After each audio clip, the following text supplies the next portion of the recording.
Wheel of Time, Season 2, Episode 6, Eyes Without Pity. Oh, you need a hug after this episode. I knew it would be bad because everybody was like, oh no, here it begins. They are literally treating them like dogs. Like dogs. Worse than dogs. People treat dogs amazing. But I think I get overly involved in things. I'll say that, disclaimer. Because, like, my chest is shaking. Like, you ever get, like, so amped? Like, it's not even just my hands. My chest is not shaking, trembling. Oh, now I know what it's like. You know, you write it a billion times. You're like, oh, she's trembling. I'm trembling. Wow. Interesting. It's not a great feeling. I do want to start out by saying kudos to the episode. It's like every episode. Episode 6 we're talking about now. But every episode just gets better and better. Starting off with Egwene. Because the cold open was Egwene. So, Egwene is locked up. Oh, no. She's locked up. They are doing the break her down torture. Like, they are breaking her spirit. It's almost, and I'm not going to liken it to the military, because, like, they're not breaking your spirit to kill you. Like, they just want to, like, make you know that you're part of the pack, basically. Like, boot camp. You know? Take out all your individuality and rebuild you up together as a unit, right? This is not the case here. This is not the case. This is torture. This is literally torture. If I took the time, instead of doing an impassioned review, recap, rant right after watching the episode, I would be able to research this and tell you exactly what tactics they're using. I'm too lazy. But they have her locked in a cell. It's all walls. It's brick. One window that she can, like, strategically see in the background. One tree. And this girl comes in. You think she's going to be a friend, but you don't. She's one of them chicks that has, like, the line on her face, but I thought it was the same chick with the paint. It's not. She has, like, it's, like, engraved in her skin. Kind of like if you watch The 100 and you remember, like, the Ice Nation had, like, carvings in their skin, like a tattoo with no ink. So basically somebody just, you know. But in a design and in this culture, we get even more of a look into the Sanche, which is why everybody's been saying, like, they suck. Because they suck. But, she comes in, she's like, pour me a cup of water. And Egwene's like, what? No. So she, like, tries to throw hands a whole bunch of times. She tries to throw hands, and it's like whenever she throws a punch at this girl, she feels it, but worse. It took her a minute to grasp that. I don't like pain. I'm not a pain person. So the first time she told me, maybe the second time that, like, it happened after she told me, I'd be like, okay, re-strategize. So she can't hurt her, and she keeps hanging up the collar thing right there in her room, in her dungeon. And it's revealed later in the episode that the lady, the blue lady with the, what was the accent? She's from something else. She's not really British. She's something else. The else is kind of Scottish, maybe. I don't know.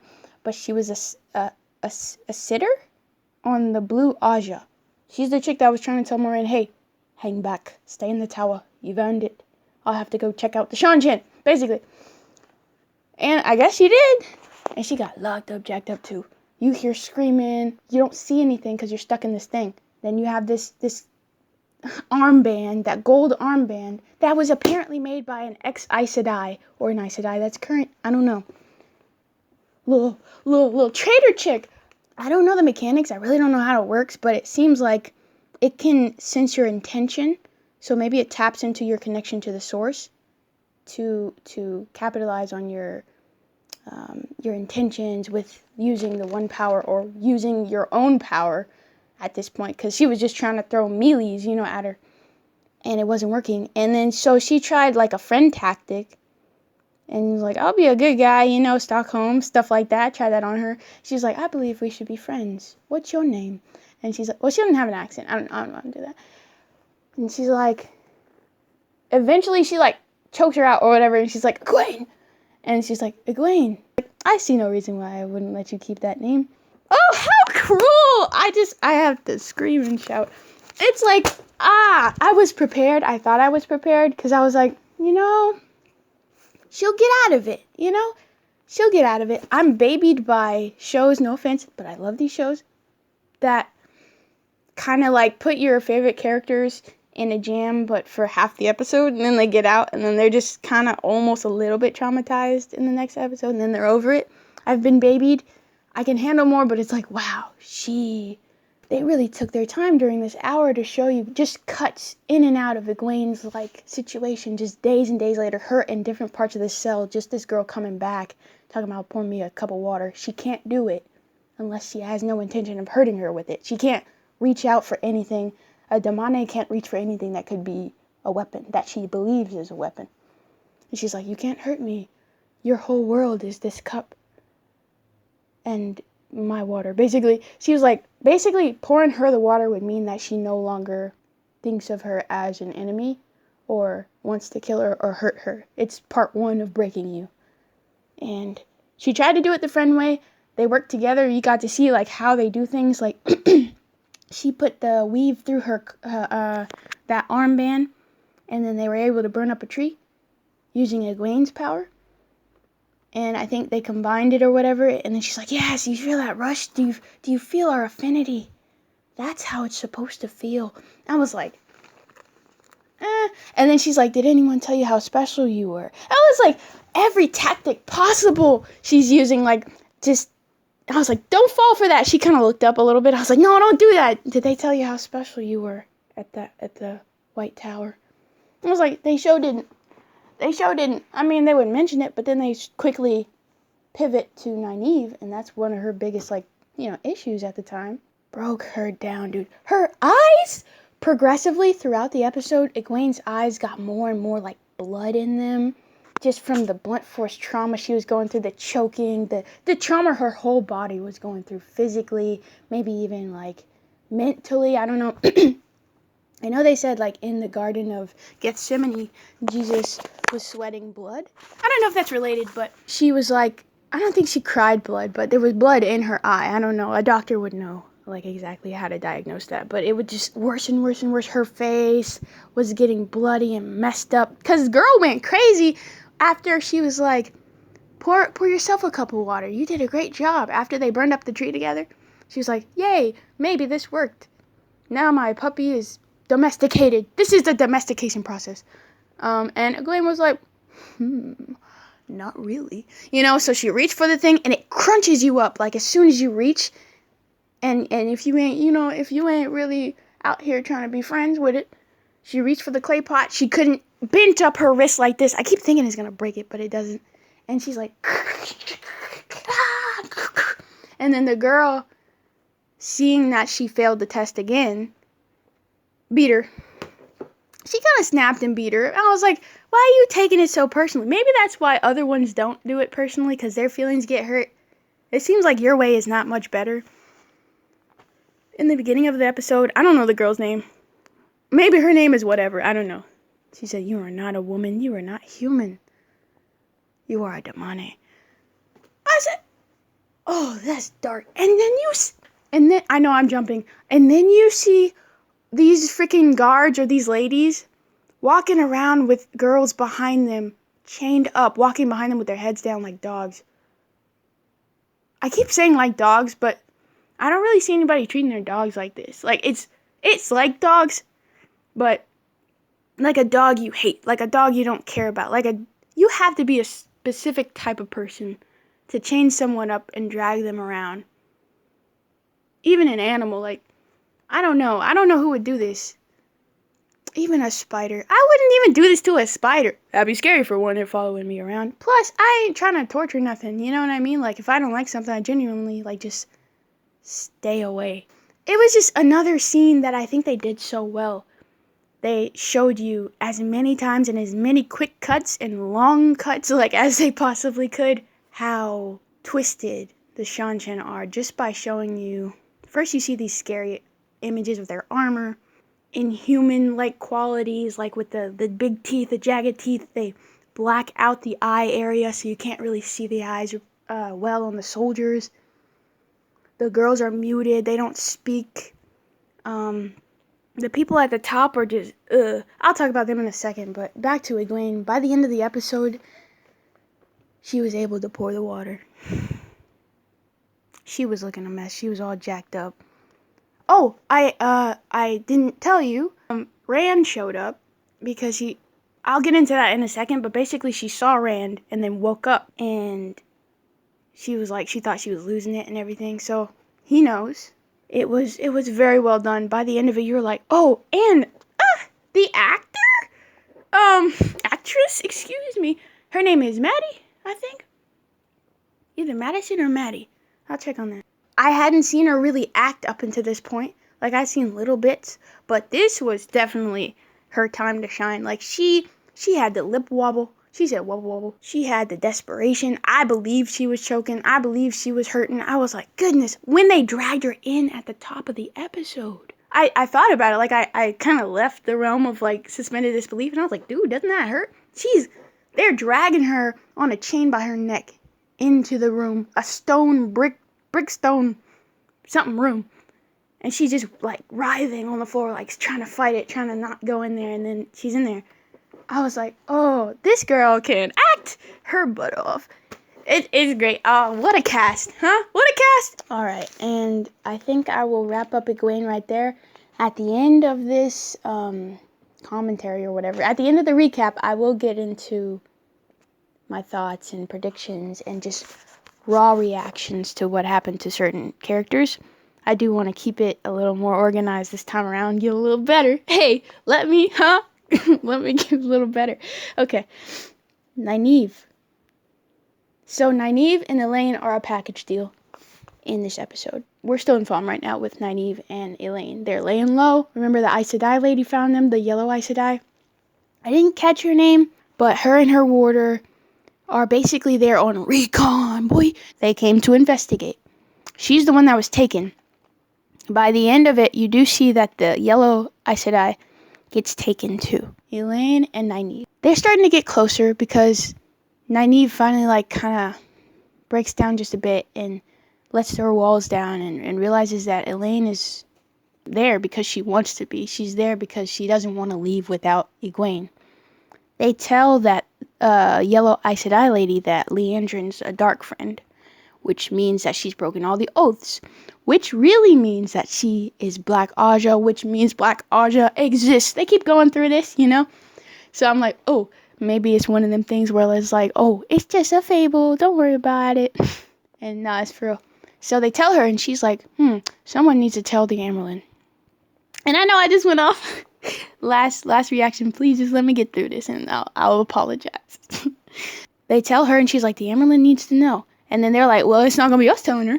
You know what I'm saying? She can know all she want to know. We're not leaving without Egwene, G.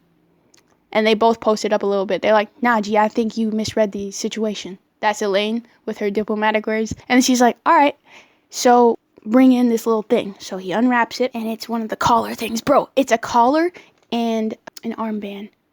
And you see the armband used on Egwene. Like, it, like, traps her and stuff, and the other chick can kind of control her with it. And the collar, they find out by weaving into it. Nynaeve finally touches the source, but it's a little too much. But she's able to get all this information from just this little burst. She's like, poof, oh, I felt it. I know about material integrity of the thing. Like, I figured it out. And they're like, well, what is it? Because we can't open it. There's no seams. There's no latches. It doesn't open. It's like, it needs to be complete. It's sad. It needs to be complete. And I'm like, what the heck? It's a telandriel. Huh? Did I get it? It's one of them things that's created by the one power that is able to be used through the one power. So, probably made by that Aes Sedai lady that made all this stuff for them. And so she's like, okay, it needs to be put on someone for it to work. And because of that little burst, that little censor girl, the girl that who be having the avocado in her mouth, the golden avocado, she is able to sense when people are, like, I guess, using the power. Plus, they were already looking for them, so they're on the low. But that little burst of power was just enough. Nynaeve's little burst was just enough for them to know that there's a channeler. So the yellow Aes Sedai is like, we find out that her friends, she was kind of close. She was close to the blue, but the other ones, they had a combined mission. So, like, her sisters, she feels for them. 2 of them died. The blue one got captured. Now she's captured because she's like, put my ring in the flame. Can I trust you, sister? And Nynaeve was like, at first she was like, no. And she's like, can I trust you, sister? Which basically means like, I'm about to go die. You know what I mean? So come through for me. So she says yes, and they watch from the window. She's like, don't give yourself away. Don't jump in to help. She goes downstairs, throws down. But she gets shot first. Her warder gets distracted. Then he gets shot a little bit. And then she's like, do it. And then he's about to stab her. She's like, do it. He's like, I can't. He's like, don't let them capture me. And he's like, okay. And he goes to stab her. And then they put a sword through his gut, incapacitates his nerve cells, and he falls to the floor, and his final breath says, dead boy. She loses it completely, understandably so, because the bond. We've seen this in season 1 when that other chick died, the green chick, and the dude just was gone. He was done. It was over for him. And they seemed like they knew it was the last battle for both of them, but they were just so connected. It was nice, and it seemed like they were together, but maybe not together. I don't know. It's that bond thing. So when he died, she just was a woman scorned. She was, I think she broke some oaths because she was using the one power in intention to kill and hurt as much as possible. I was like, use it! Get him! And they were both watching from the window, Elayne and Nynaeve. This is how it connects. And then, so they end up capturing her. They put the collar on her neck, but not before she makes a girl go yoga on the floor. She's like, cracking her. Ooh, when I tell you, that's one thing I try to avoid in my life. Seeing bones break, seeing people moving that have them contort in certain ways. I know there's contortionists and stuff out there, but from her background's probably like a gymnast, because she was moving all unnaturally. I was like, get him! Yeah! Get him before they get you! But they got her. And Nynaeve and Elayne saw it from the window, and they held hands, which I'm taking as a solidarity. Now they're going to be in it together, because they really are in it together. You've lost your only allies in the city. They've sacrificed themselves, and you're both there for Egwene. Awesome. Beef over. So, we're going to go into Perrin. Ha! Psyched. I like Perrin. He just wasn't in this episode. It's a trade-off. Like, we get Perrin, we get no Matt. We get Matt, we get no Perrin. Spoiler alert, we get Matt. We see them going through the bustling city. We got Matt and Min, Bonnie and Clyde, right? Y'all keep selling them like Bonnie and Clyde. I don't know. Like I said, I didn't read the books, but everybody who, like, is in the sphere of watching the show, they're like, yeah, Matt and Min. So I was like, okay, all right. So we're in for something here with them. They gambling, drinking, and whatnot. But, you know, Min on the dark side. She made a deal with the Ishamael. You know what I'm saying? They make a deal, and she wants her visions to be gone. But she's feeling really guilty about it. She says she doesn't want to hurt Matt. And they're getting close, and Matt obviously trusts her. And they're like walking through the city. She's like, I don't think we should be here. She's getting second thoughts, and he's like, nah, it'll be fine. You think another bartender is about to, like, woo me away? Nah, they can't be half as funny as you, or they can't tell such interesting stories as you. You know, him just being a ham. And and oblivious, and she's just like, yeah. And then eventually, like, I will just say this really quickly, because I forgot to, like, write her down. She has a dream, and in that dream, Ishamael shows up, and he's like, make sure Matt leaves with Rand.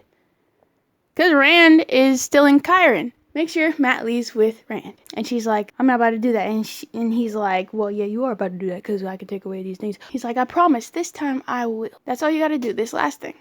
And I will take your little visions from you. I wonder, does that just mean killing her? Because, like, how much do you trust this dude? In what life are you going to live with that kind of guilt on your shoulders? Like, you didn't really think this through. I understand, like, being tormented by something. But, dude, this can't end well, dude. Like, did he even say how he's going to take him away? What if that's worse? What if it's worse without it, dude? If you're born with it, what if it's worse without it? You didn't think about that. But she is drinking herself into submission, and Matt is gambling. And I know it's gonna bleed into Rand a little bit, and then we'll get into Rand, but Matt is gambling in the little town structure, and he's about to lose because, you know, he'd be losing. And he gets distracted because Rand calls out his name. he turns around and they see each other. Reunion! I enjoyed this entire episode. I loved all the little reunions. Spoiler alert, you know what I'm saying? This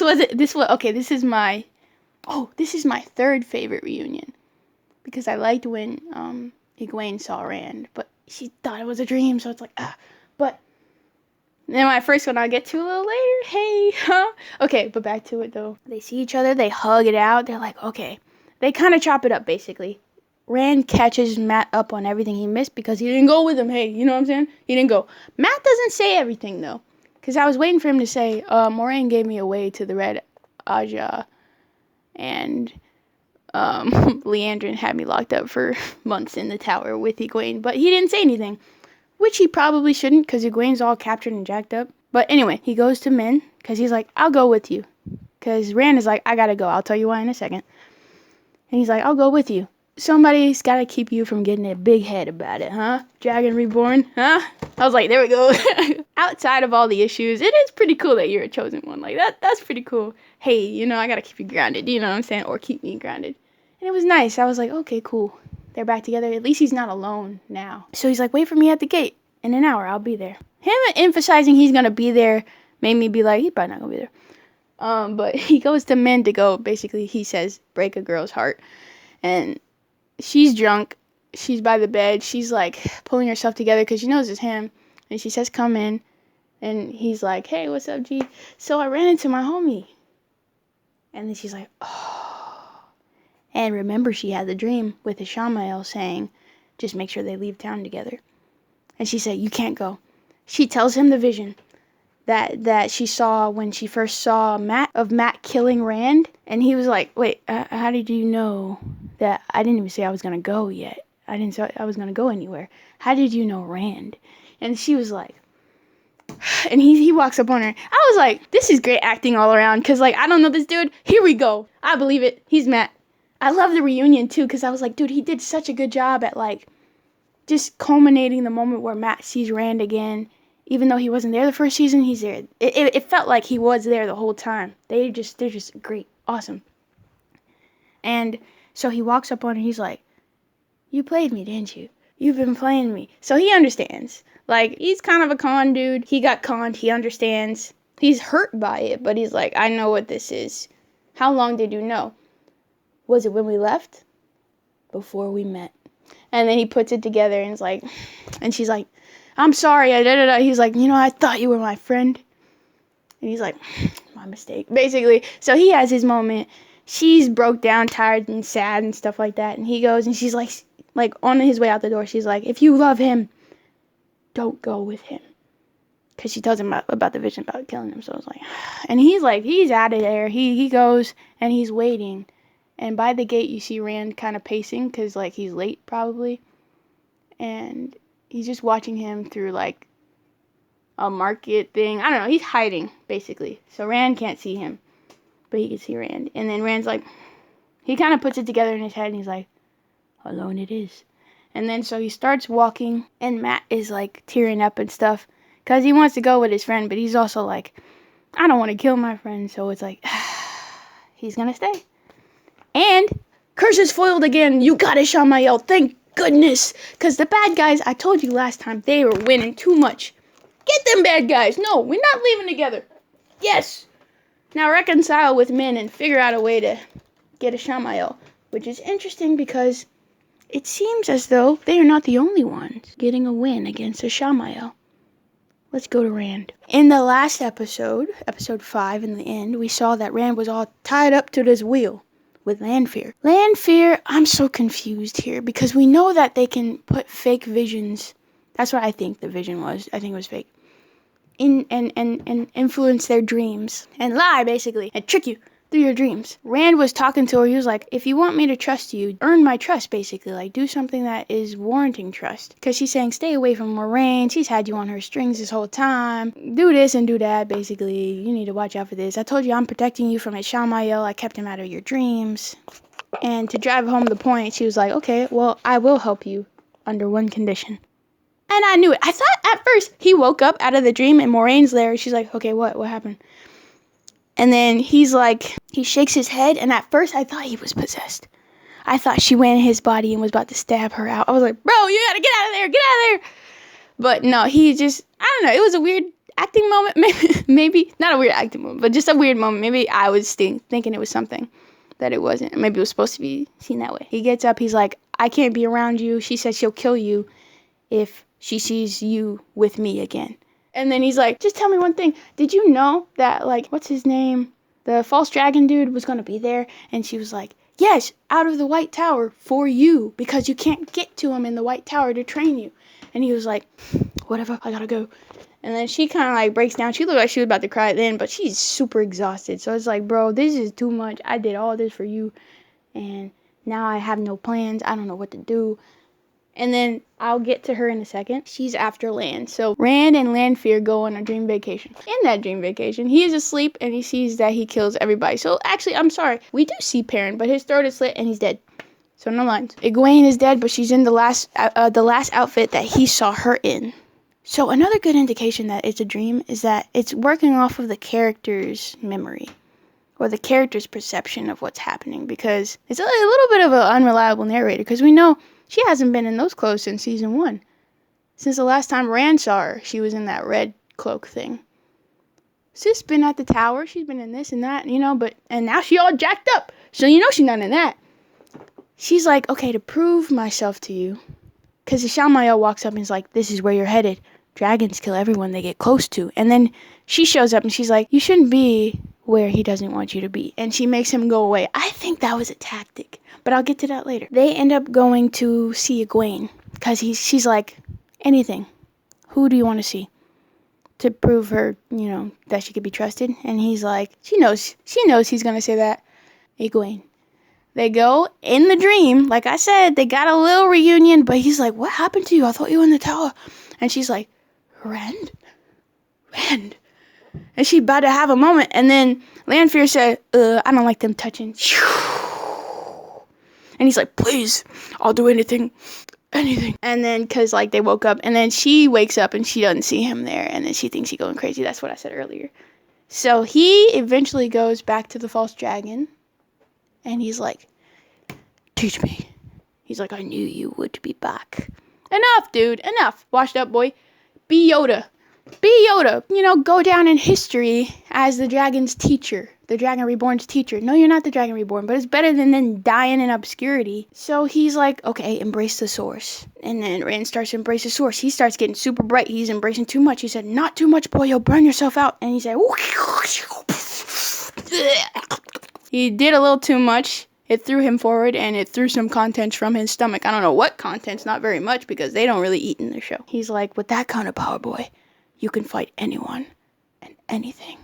I was like, dope. So he walks off, and that's when he runs into Matt, and basically they both decide that I want to go save Egwene, so that's what I'm going to do. You know what I'm saying? She all jacked up. I'm getting her. I know where she is. Ishamael has her. That's what Lanfear told him, which is kind of right. But he wants them all there anyway, so it's like, did she gain your trust? She's still kind of doing exactly, what's her end game here? What do you want?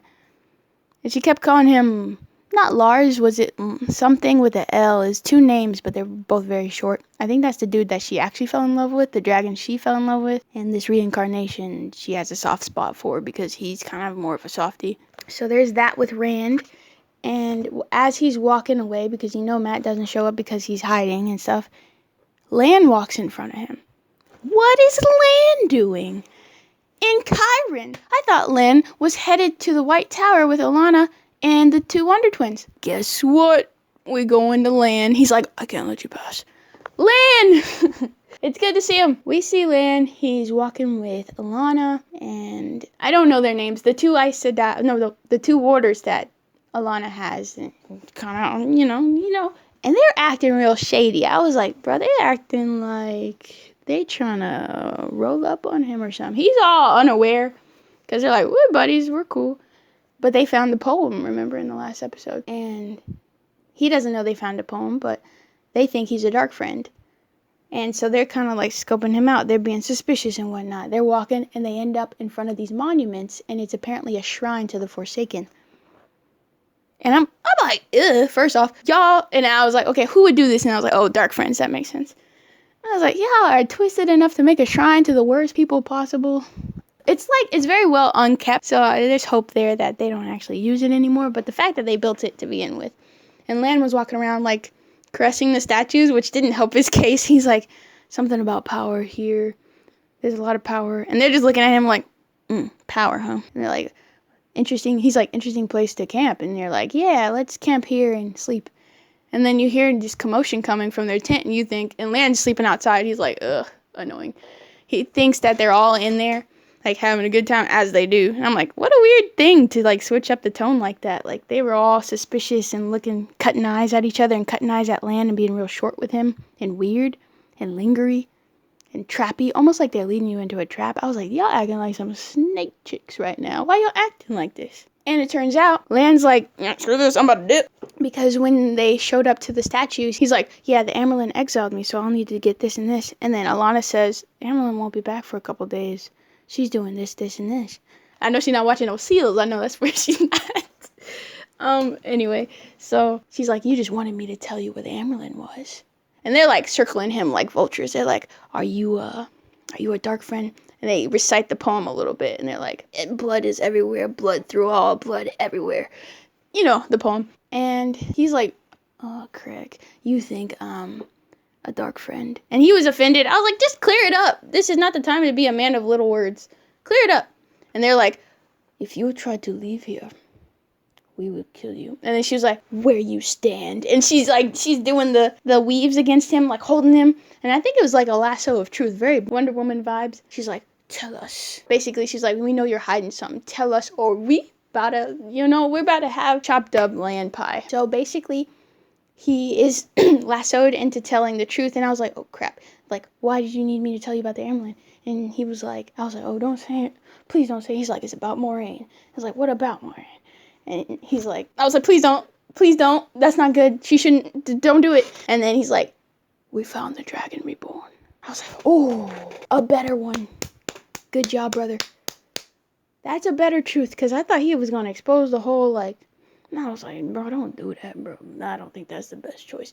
Even though I like Alana, it's just about that green. But basically, Lan is like, so he's telling the truth now. He's like, this needs to get to the Amyrlin. And they find her super quick. Like, they roll up on her. She's going. She's in this carriage. She's, like, signing letters. And can I just have a moment, please? Can I have a moment? Woo! Yeah! Yeah! Yeah! It's good to see her, man. It's good to see her. Yeah! I was, like, surviving off of old season 1 stuff. I'm like, is she even in this anymore? You know? She is! How cool! Oh, it was so nice. And so you see her in a caravan, and there's horses, and then, like, you know, she's doing her thing, and she's writing letters, and then it stops.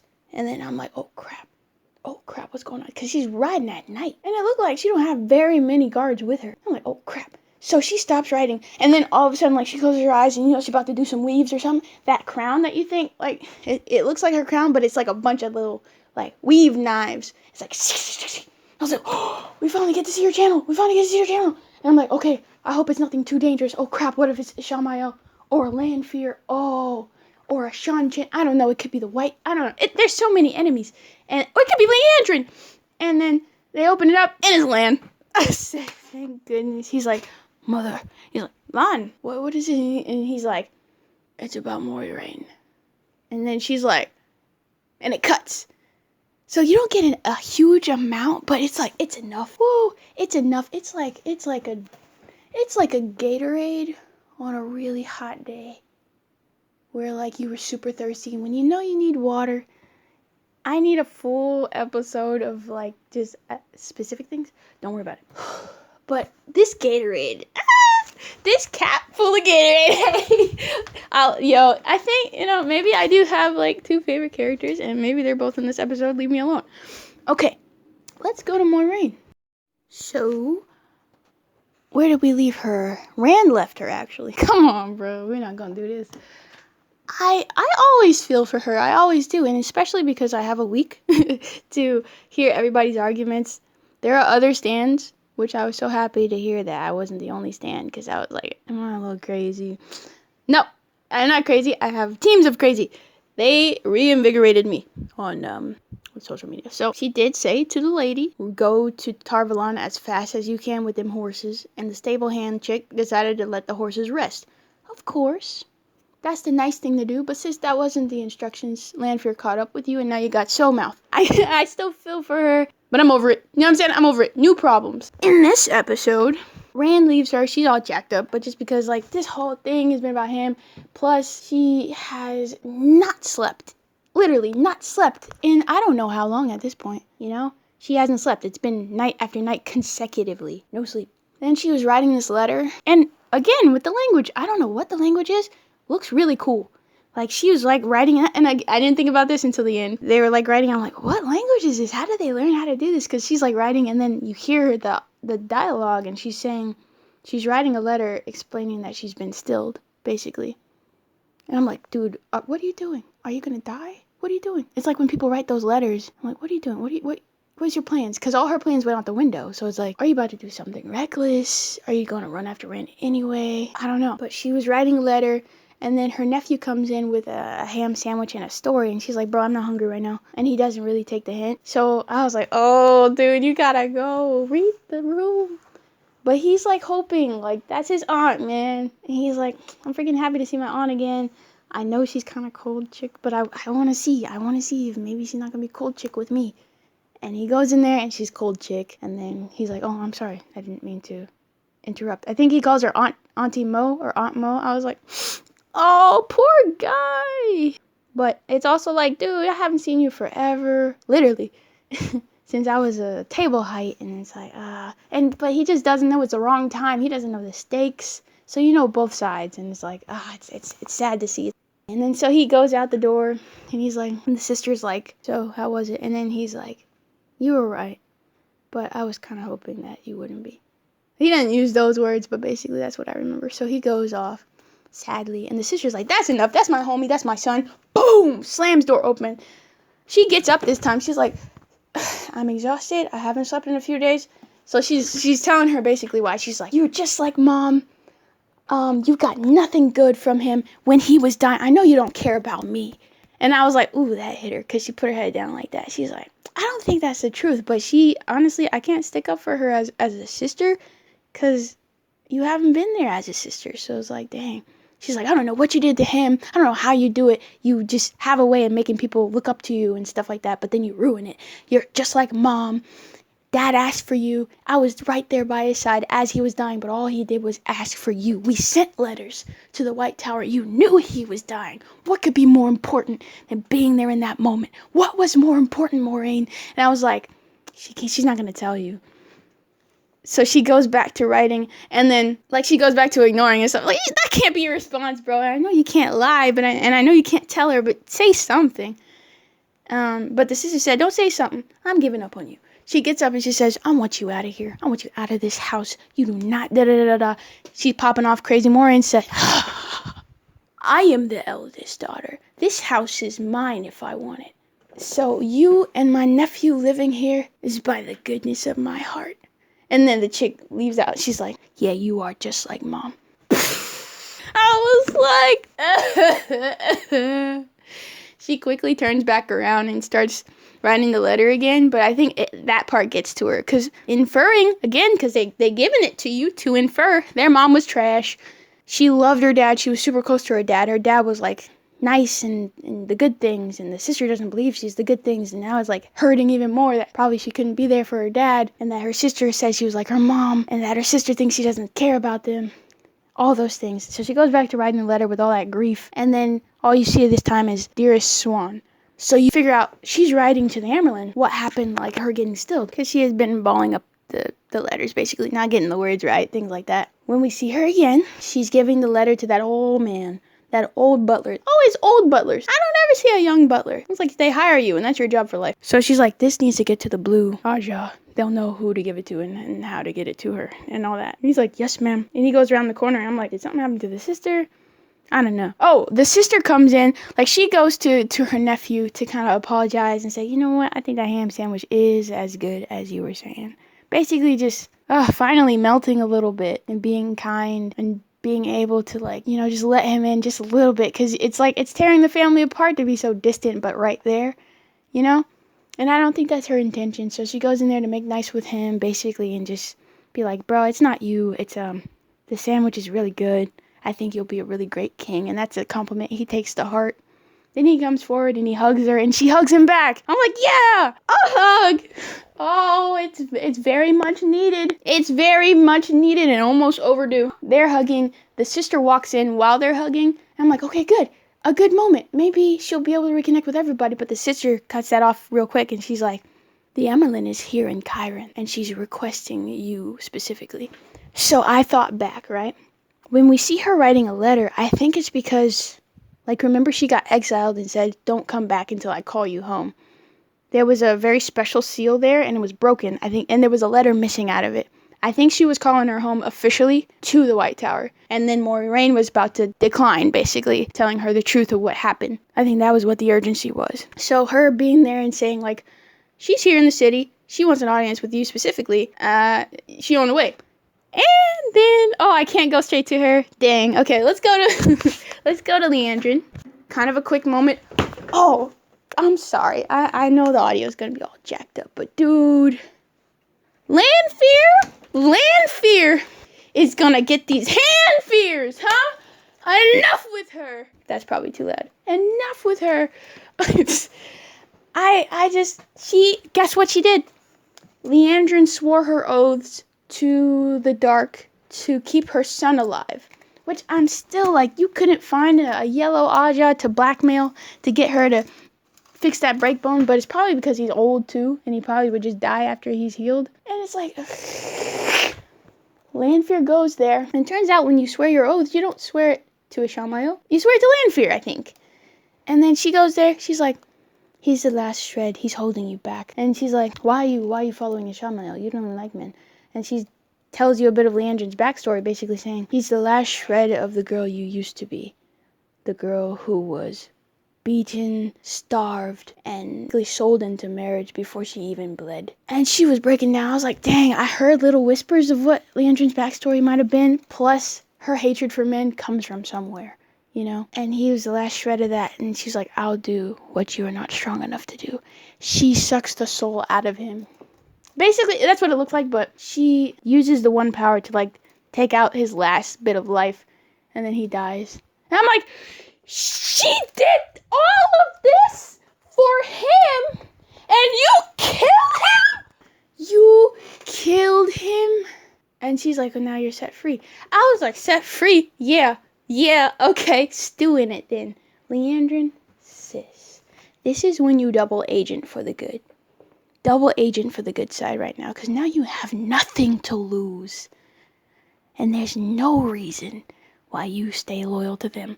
If your life is theirs now, you already ended it. So you might as well go out taking them with you, dude. This is revenge arc now. This is so far beyond betrayal. This is the only reason you went dark and she killed it. It's over with. I don't even care if she was right. Maybe it was holding you back. Yes, maybe it was holding you to your trauma. I'm sorry. Get her. It wasn't a gift. She's like, I'll give you a gift only another woman could give you. Ain't no gift like that. Get out of here. So Liandrin's arc better shift. She showed up again. And she came up to the Amerlin talking all shady like that. She's like, the last time an Amerlin called for 4 Aes Sedai guards or 8 Aes Sedai guards in such a big pomp and circumstance was when a king was being crowned. And then Siuan was like, well, maybe I'm not like the former sisses, huh? Or something. She's like, well, maybe I'm more frivolous than that. And then she kind of just walks up the stairs. And then Leandra's like, oh, yeah, okay, let me move. But yeah, she basically gets threatened again, too.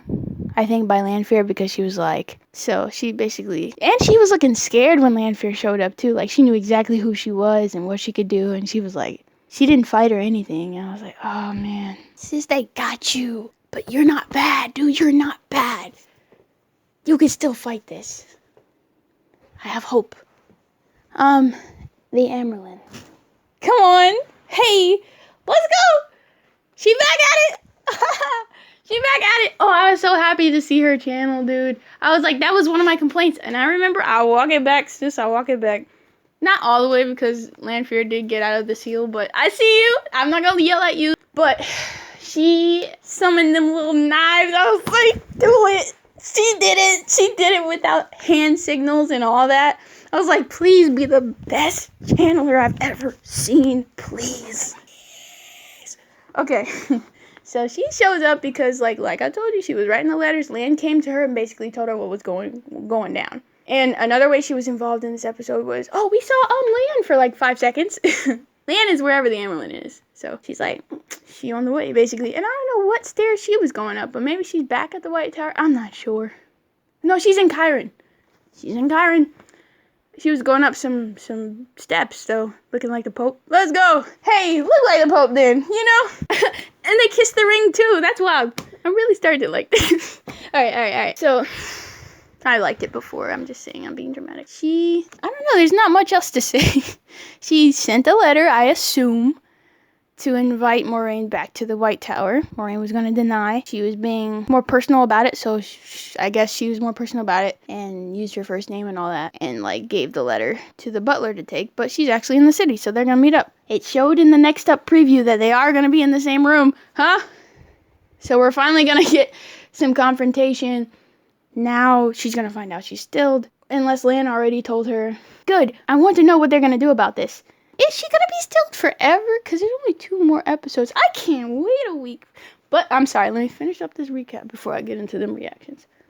That's all I can say about Siuan right now. She on the way. And she's informed. Yes. Okay. And remember, Landstop ran from leaving the city. And if Landstop ran from leaving the city, Matt is still in the city. For now, as far as we know. Let's get into Loial and the Nynaeve dude. Just real quick. They're exactly where Egwene and Elayne and Nynaeve are right now. In that evil Sanche city-state. You know what I'm saying? Foam! Where they wanted them to go. And they are personal pets of Lady Suroth, who we also see cracking up at nothing. She said, do the little singy song thing. And she has a temper, but it also seems like she's very easily jealous of attention being directed anywhere other than her. But after looking at... Let me not be grimy. I'm not trying to be grimy, dude. I did have strong opinions about that haircut. I did. I was like, what did they do to your eyebrows? You had eyebrows. And they're gone. I said goodbye. Farewell. She's not looking bad, is what I'm saying. She's not looking bad, but she got on my nerves, so she's looking bad. She told Loial, hey, do that little song thing. Go ahead, sing for us. He's like, the way the tree isn't. Sing for us. And she came in with the bass in her voice, and her little party shut down a little bit. The Nynaeve dude's like, oh, here we go. So Loial, he turns around and he looks at a little plant, and he's like, and then it just combines, and it becomes like this beautiful song. And they start they're impressed at first, and then they laugh a little bit, and then they're impressed again. I'm like, what's funny? This is cool. And the plant starts growing and becoming bigger, and he's like wrapped in it. He's like in the zone, and the tree is getting bigger and bigger and bigger. And then she looks around, Suroth looks around and notices everybody's getting, enthralled by him and impressed. And she's like, ha, ha, ha, ha, ha, clap, clap, ha, ha, ha. And they start laughing and clapping, and he stops singing, and she's like, good, see, I should give him to Turok, ha, ha, imagine, ha, ha, ha. You may go. She's like, okay, peace, get out of here, ha, ha, it's so funny, look at that, could you imagine? I was like, that's so cool, that's a cool thing, what's funny about that? He's dope. Can you even channel? You don't even have long fingernails, sis. Don't make me get on your nails. Stub nails, bro. But, anyway. Oh, sorry. Yeah, I heard that was a really, a public humiliation thing. But she is a bad person. I'm not taking it back. Stub nails. So, they're walking through the hallway and, Nynaeve dude is still doing a little bit of recon. He's he found out where Egwene is, and he also knows where the horn is. So they're still focused on the horn, but there's not as many guards on the horn as there is for the kennels. And that's where Egwene is. And now Loial knows that too. But that's all we see of them. So at least everybody's informed. This episode is telling you that everybody knows everything now. Thank goodness. Maybe not everything, but they know important information for their characters. Egwene now knows that the sitter for the Blue Aja is the lady that she heard through the vents, repeating the Damane motto thing. And the lady, she says, when she can pour the water at the end, she's like, don't cry, Egwene. It took me less time than you.